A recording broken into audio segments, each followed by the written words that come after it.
Bonjour à tous et bienvenue sur Mosaïque Cristal. Ça y est, plus que 10 jours avant Noël, bûches, crèches et boutiques de Noël sont déjà au programme aujourd'hui. On s'intéressera aussi aux routes départementales et à l'avenir du commissariat de Sarreguemines.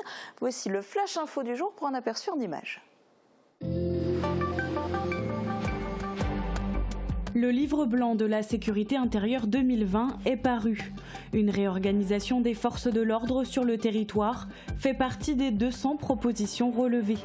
À Sarreguemines, les policiers ne sont pas trop inquiets pour leur commissariat car il faut prendre en compte les spécificités locales. Une boutique éphémère tenue par des artisans et producteurs locaux a ouvert ses portes en zone piétonne, rue Sainte-Croix, à Sarreguemines. Elle est ouverte durant toute la période des fêtes, sauf les 25 et 26 décembre. L'initiative est soutenue par la ville de Sarreguemines, le département de la Moselle, Moselle Attractivité et la même. Malgré la crise sanitaire, la crèche et le village de Noël ont été installés dans l'église de Valsbronn. Cela aide à remonter le moral des gens. La mise en place des différents décors créés par des villageois a pris du temps. De nombreuses pièces sont à assembler pour reproduire les décors à l'identique d'année en année. Les tireurs de haut niveau de la société d'escrime et de tir de beach ont l'autorisation de s'entraîner depuis le 19 novembre dernier. Yacine Ouchani, jeune tireur de 14 ans, souhaite intégrer l'équipe de France. Grâce à ses bons résultats, il est invité à participer à la prochaine étape de sélection à Châteauroux. Mon plus beau Noël est une émission diffusée sur TF1. En janvier 2020, Katia et Loredana, deux habitantes de Rohrbach-les-Beach, y ont participé. Depuis ce temps, elles attendaient des nouvelles de la production. La diffusion du programme a finalement eu lieu, mais tous les épisodes sont passés en une seule nuit et sans aucune rediffusion. Il y a du neuf sur les routes. Le président du département est venu en personne dans l'arrondissement pour en parler. Thomas, bonjour. Salut Julia. Alors tu as assisté à la visite de Patrick Weiten, raconte-nous. Alors j'ai assisté au début de cette nouvelle visite de Patrick Weiten, donc le président du département de la Moselle. Une visite en Moselle et plus particulièrement dans le pays de Beach. Cela prend place dans sa volonté affichée depuis plusieurs années déjà de venir lui-même sur le terrain. Et il n'est pas venu en revanche pour faire du tourisme. Absolument pas. Donc effectivement, à chaque étape correspond en fait une thématique ou une action du département. Il va notamment se rendre à Liederschiet pour visiter une école franco-allemande. Sinon, il y a aussi deux visites sur le thème du réseau routier. C'est pour ça que là, nous nous sommes mis au milieu d'un rond-point, comme tu peux l'entendre, et notamment du réseau routier du côté d'Obergalbach et de Robbwiller. Merci Thomas. Eh bien, on va regarder justement donc la première étape de la visite de Patrick Weiten était Obergalbach, un village qui attend depuis longtemps un accès à la voie verte. Cela va enfin se réaliser. Reportage. De ce carrefour, 800 véhicules par jour vous contemplent. Une intersection jugée dangereuse, on y décompte déjà 2 morts. Et elle n'est pas non plus déneigée en priorité en hiver, problématique quand on sait que le site gazier qui s'y trouve est classé Céveso. À Obergalbach, l'accès à la voie verte est donc très attendu. Et votre giratoire, même si pour nous il représente un petit cercle sur une grande carte à l'échelle du département de la Moselle, il est important et va permettre de la politique d'aménagement du territoire de repositionner votre commune en adhésion à l'échelle départementale. Actuellement, les véhicules voulant se rendre à Obergalbach, de la voie verte, doivent parcourir des détours, soit en traversant Rimelin, soit en allant jusqu'au rond-point de Wölflin, puis en relongeant la RD 620 en sens inverse. Le village est dans une vallée qui est orientée vers l'Allemagne. Là, ça va nous permettre effectivement, à certaines périodes de l'année, de rester complètement sur l'accès départemental, l'accès français, parce que actuellement, effectivement, si jamais les conditions climatiques sont trop catastrophiques, on doit passer par l'Allemagne. Le chantier devrait durer jusqu'en septembre 2021. Il coûtera 800 000 € entièrement pris en charge par le département.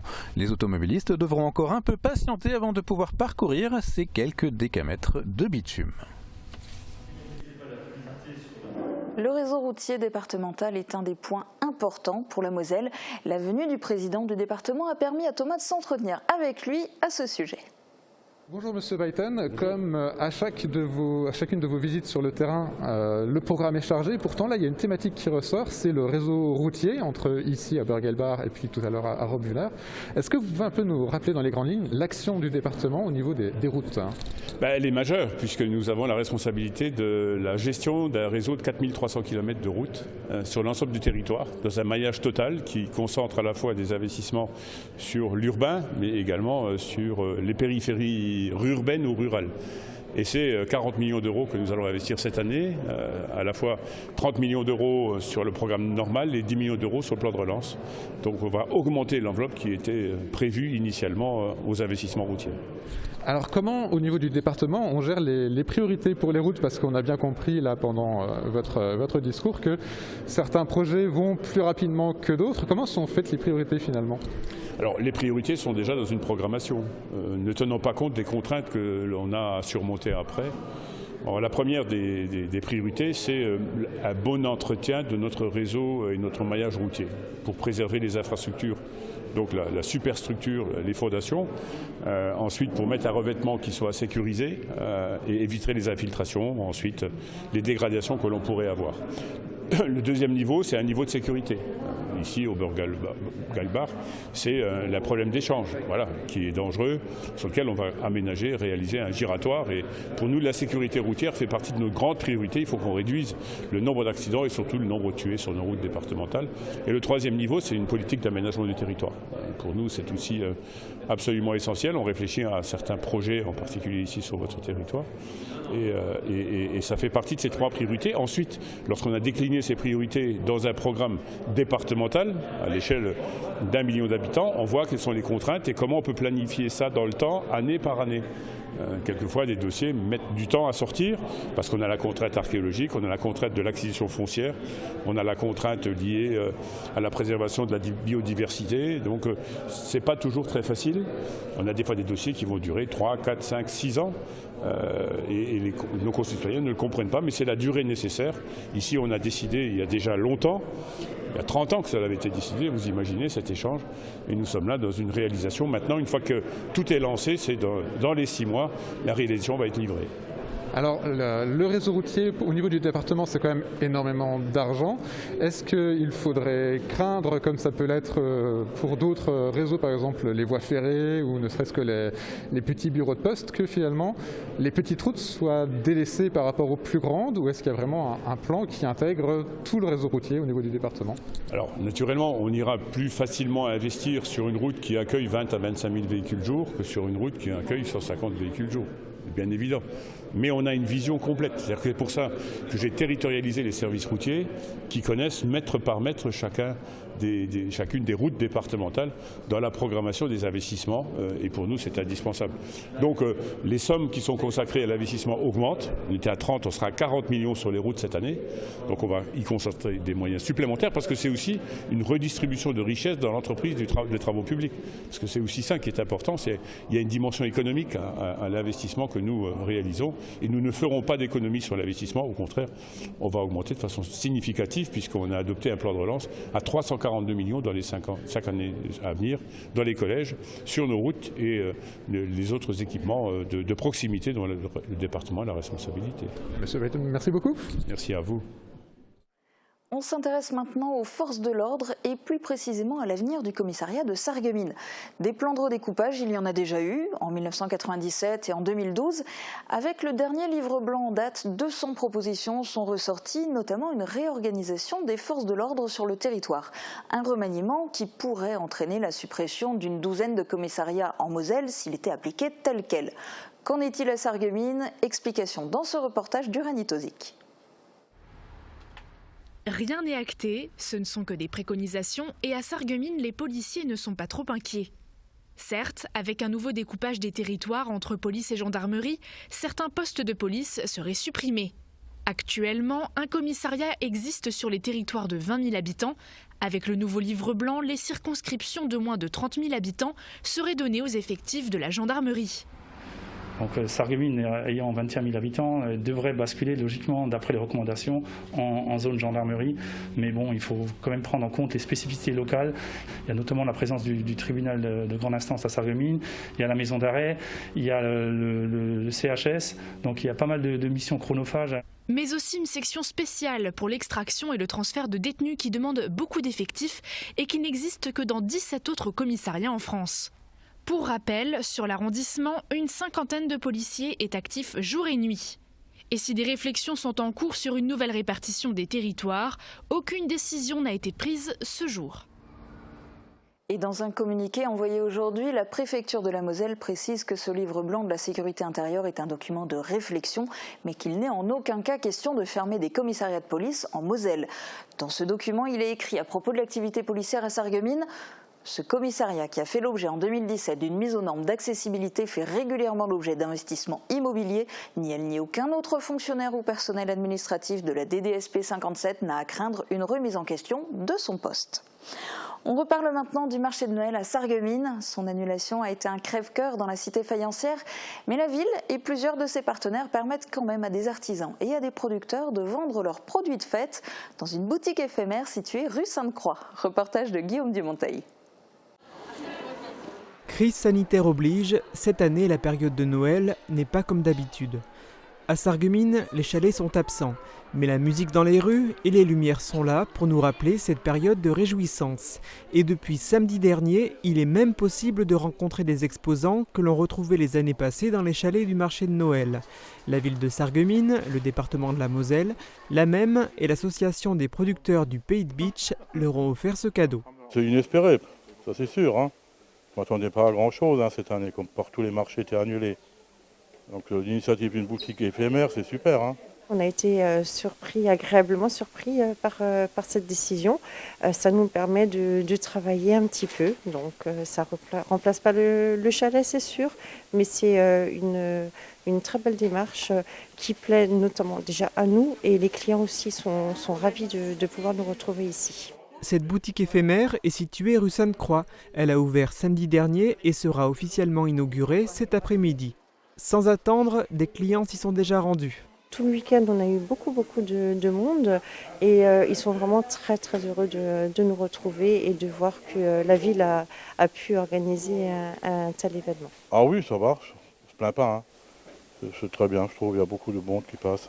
13 exposants vont vendre leurs produits dans cet espace, 5 commerçants que l'on retrouve habituellement sur les marchés de Noël et 8 producteurs agréés qualité Moselle. Le département prend en charge le coût du loyer de la cellule commerciale. La ville de Sarreguemines a, elle, payé la déco.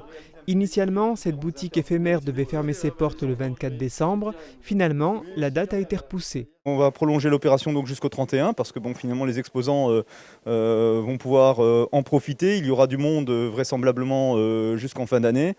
Il faut aussi le dire, finalement, la fermeture des commerces dits non essentiels côté allemand aura peut-être aussi un effet sur la fréquentation du centre-ville de Sarreguemines et donc sur le potentiel commercial des derniers jours de l'année. Cette boutique est ouverte tous les jours, du lundi au samedi de 9h30 à 18h30 et le dimanche de 14h à 18h. Noël et la période de l'Avent riment parfois avec histoire d'amour. Exemple à Rallin, chaque année une animation toute particulière se déroule devant la boulangerie Amer. Un événement qui a été le début d'une belle histoire d'amour. Reportage de Marie-Morgane Lorenz et Francis Hoffman.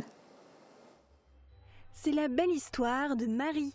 En 2010, dans son cursus d'apprentissage, elle fait un stage à la boulangerie Amer de Rallin. Donc j'ai intégré la boulangerie et je voulais présenter pour mon examen une dégustation de bûches de Noël avec dégustation de vin chaud, et on avait offert une remise de 10%.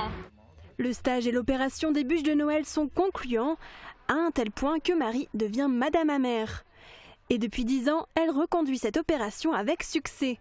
Cette année, les conditions sanitaires sont certes particulières. Le stand placé à l'extérieur permet de goûter les bonnes bûches proposées par la boulangerie, de choisir son parfum préféré et bien sûr de passer la commande pour Noël. Cette fin d'année est aussi la période où la solidarité s'exprime plus facilement. Marie a proposé à Sophie Kirsch de se joindre à elle et d'exposer à la vente ses créations décoratives. Noël, ce ne sont pas que les bûches. Dans un instant, on vous emmène visiter une crèche. On s'intéressera aussi à l'émission télévisée Mon plus beau Noël. Et puis dans un autre registre, on ira faire du sport avec un champion de tir. On se retrouve juste après la météo.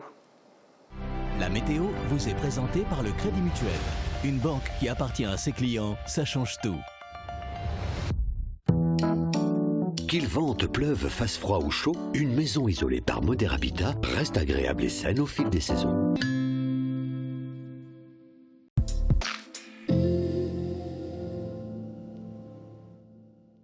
Bonjour tout le monde, je suis vraiment épatée parce que vous avez encore une fois réussi à deviner où je me trouvais hier, à Diederfing. Bon du coup pour aujourd'hui je ne vous donne absolument aucun indice. Non bien sûr, je plaisante, la commune où je me trouve aujourd'hui possède une église très moderne puisqu'elle avait été complètement détruite en 1944. C'est également une des rares communes du secteur qui possède encore une piscine communale. Je vous laisse réfléchir et on passe à la météo. Pour demain, le temps s'améliore. Les nuages sont encore nombreux en matinée, mais dans l'après-midi, le soleil gagne du terrain. Les températures restent douces pour la saison avec 3 à 5 degrés au minimum et 9 à 11 degrés au maximum. Demain, pensez à souhaiter une bonne fête aux Alice. Le soleil nous accompagnera de 8h20 à 16h34. Et si vous pensez avoir trouvé, comme d'habitude, n'oubliez pas de m'envoyer vos réponses. Passez tous une très belle journée un peu pluvieuse et à demain. Merci d'avoir suivi la météo avec le Crédit Mutuel. Une banque qui appartient à ses clients, ça change tout. Cette année, le marché de Noël fermier revient à Sarreguemines et en plein air. Rendez-vous les 19 et 20 décembre sur le parking de l'Hôtel de Ville pour rencontrer les producteurs et artisans de Moselle qui vous proposeront des produits régionaux de qualité. Le marché de Noël fermier, c'est ce week-end de 10h à 18h sur le parking de l'Hôtel de Ville de Sarreguemines. Et si vous passiez à la téléphonie IP, IP Connexion vous accompagne pour gagner en mobilité. Et pour tous vos dépannages informatiques à domicile, pensez aussi IP Connexion. Après quelques semaines compliquées, bonne nouvelle pour Noël. Les commerçants des vitrines de Sarreguemines sont rouverts et vous accueillent en toute sécurité. Aujourd'hui, il est grand temps de retrouver vos boutiques du centre-ville. À Sarreguemines, ma plus belle boutique de Noël, c'est le centre-ville. Magasin ouvert tous les dimanches avant Noël, de 14h à 18h. Un décor cosy et chaleureux, une équipe sympathique, une cuisine faite de produits frais, une vue magnifique sur le golfe de Sarreguemines. Le Green, le restaurant qui ne manquera pas de vous séduire. Ne cherchez plus, le roi des vins est à Stirin-Wendel. Retrouvez plus de 3500 références de vins, une large gamme d'épiceries fines et des idées cadeaux pour chaque occasion. Le roi des vins, c'est du choix, des prix et des conseils. C'est aussi un service drive, une boutique en ligne et des livraisons prêtes en 24 heures. Le roi des vins à Stirin-Wendel, où choisir devient un plaisir. Pour les fêtes, AVS Médical vous offre le plein de confort. Restez bien au chaud grâce à nos produits de thermothérapie. Et jusqu'au 24 décembre, profitez d'une réduction de 10% sur une sélection de bouillottes, chaufferettes et couvertures chauffantes. AVS Santé, notre métier, vous accompagner.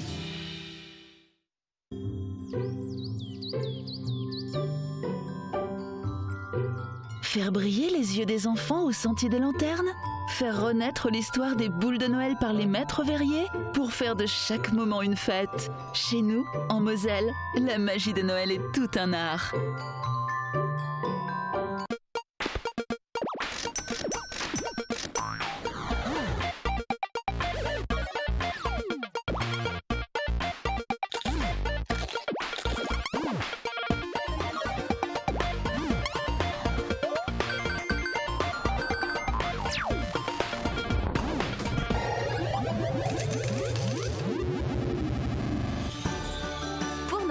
Des animations et cadeaux tous les jours à Best.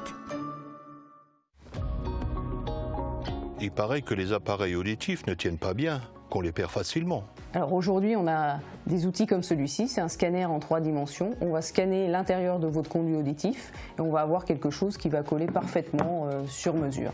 Donc il n'y a plus de risque de perte et c'est facile à mettre. Vivement qu'on ne voit plus ce logo. Cette appli, personne n'a envie de la subir. Pas drôle, pas spectaculaire. Elle est pénible. Aidez-nous à nous en débarrasser. Comment? Plus vous êtes nombreux à l'utiliser, plus elle est efficace contre le virus. et plus vite elle disparaîtra. Vous êtes déjà plus de 10 millions à avoir téléchargé Tous Anti-Covid. C'est aussi le meilleur moyen de générer vos attestations de sortie. Ceci est un message du gouvernement.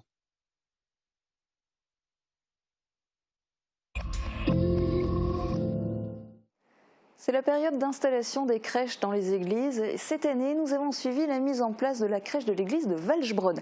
Là-bas, il y a 2 décors, une crèche d'un côté et un village de Noël de l'autre. Reportage de Catherine Henrich.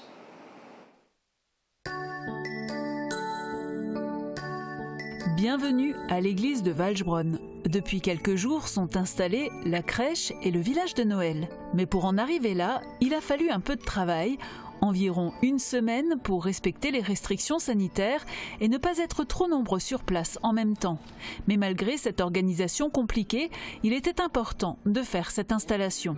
La période voulait que effectivement beaucoup ne fassent pas de crèche, mais nous on a décidé qu'il fallait justement pour un petit peu remonter le moral des gens faire une crèche, parce que les églises restant ouvertes, ça permet quand même à beaucoup de monde de venir en dehors des offices où certains peuvent encore être réticents à venir voir la crèche et puis à se prendre un petit peu de bonheur aussi pour cette fin d'année, quoi. Le travail a commencé par la crèche, une immense étable construite il y a une dizaine d'années par Achille Roth, membre du conseil de fabrique depuis de nombreuses années. 2 jours après, c'est au tour d'une seconde équipe d'installer le village de Noël, un ensemble de maisonnettes fabriquées par Camille Young qui œuvrait déjà dans le tunnel de Noël que proposait le marché de Noël du village il y a quelques années. Et sa mise en place n'est pas évidente vu le nombre de pièces à assembler. La complication, c'est quand on essaie de reproduire à l'identique d'une année à l'autre. L'année dernière, il y avait eu un grand changement avec la fabrication d'autres maisons, une manière de faire les décors beaucoup plus facile en polystyrène, parce que c'est plus facile, on est une équipe de femmes, on a là un électricien, mais en fait les travaux de montage du côté village, c'est réservé plutôt aux femmes, et on a des gens qui ont un certain âge. Au niveau des bénévoles, souvent on compte sur les anciens, et donc la structure a été faite différemment, et le problème c'est cette année, essayer de remettre les bonnes pièces du puzzle ensemble. Mais bon, on improvise. 3 soirées ont été nécessaires pour que la magie se mette en place. Chaque maison a retrouvé ses personnages, lumière et musique animent l'ensemble. Ne manque plus que l'enfant Jésus pour compléter le tableau, mais il va falloir attendre quelques jours encore.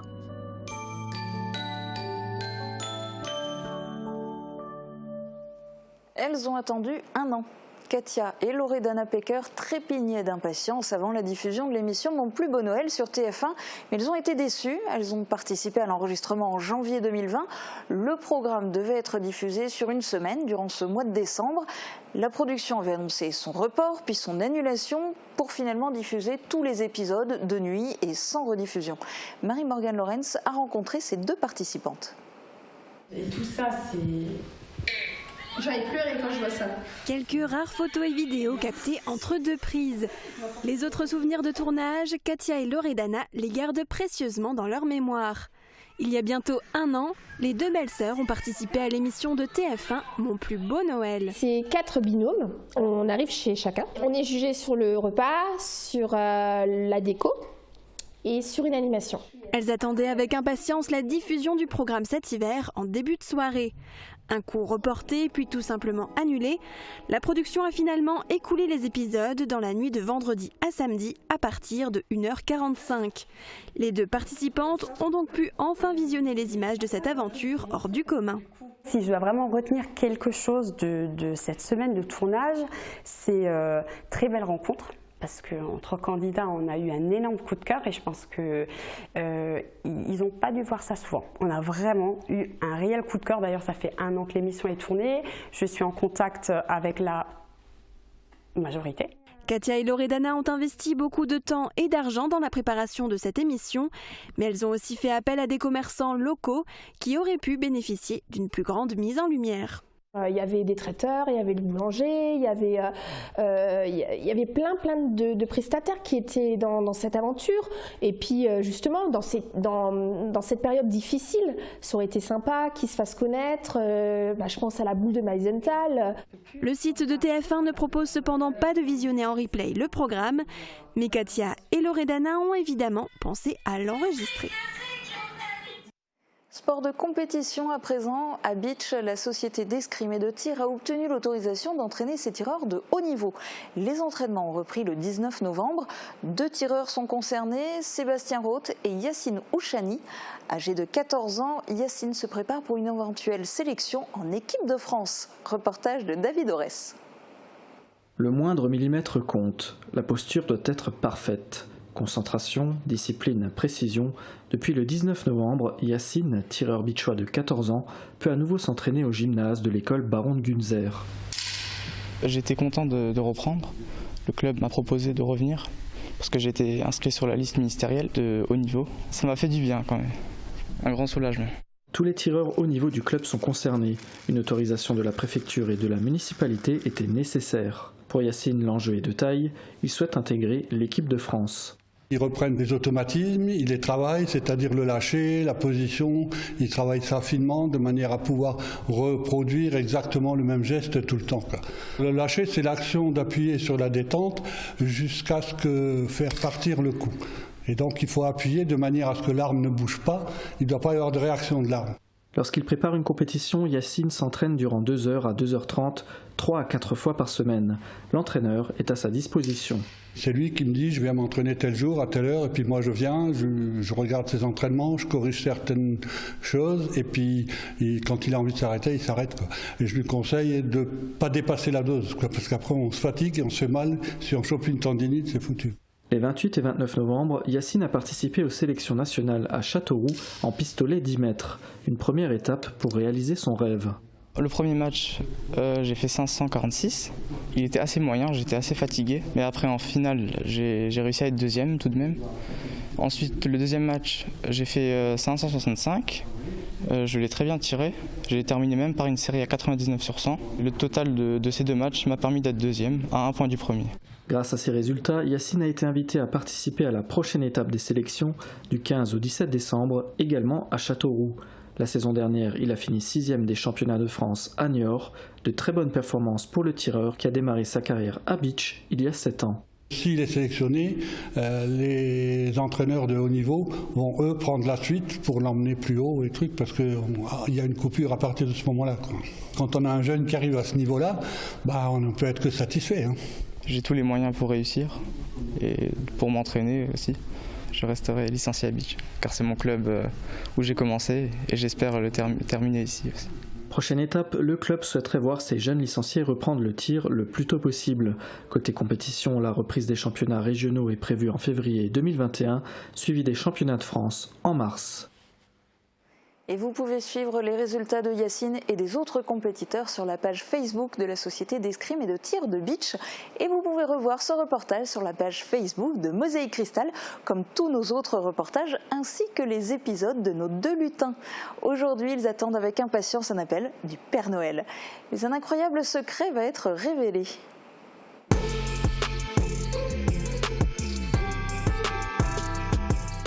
Mais ça commence à faire long. J'espère qu'il n'a pas un problème de connexion. Le Père Noël, ça fait 10 minutes qu'on attend son appel. Sandrine, tu m'entends? J'étais cachée. C'est une photo. C'était ma nouvelle option de ma webcam. Oh là là, mais arrête un peu de faire l'andouille. Bon, d'accord, j'arrête. Voilà. Tu crois que ça va être encore long? Moi, je suis trop impatiente. Bah, je sais pas. Mais sinon, si tu veux, je peux lui envoyer un SMS ou alors je l'appelle. Non mais tu dis n'importe quoi, personne n'a le numéro du Père Noël à part sa famille. Ben si, moi je l'ai vu que nièce, ça compte dans la famille, non? Attends, quoi? Le Père Noël c'est ton oncle. Tu me l'as jamais dit. Attends Sandrine, on travaille ensemble depuis des années, on est les meilleurs amis, tous les Noëls, on prépare les cadeaux ensemble. Tu m'as jamais dit que tu es la nièce du Père Noël. Non alors mais je deviens folle là. C'est quoi? Sandrine. Pardon. Non mais Sandrine. Je passe sous un tunnel.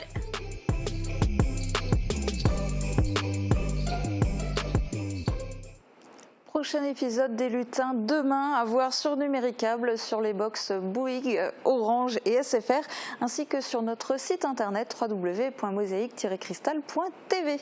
Très bonne journée à tous, à demain.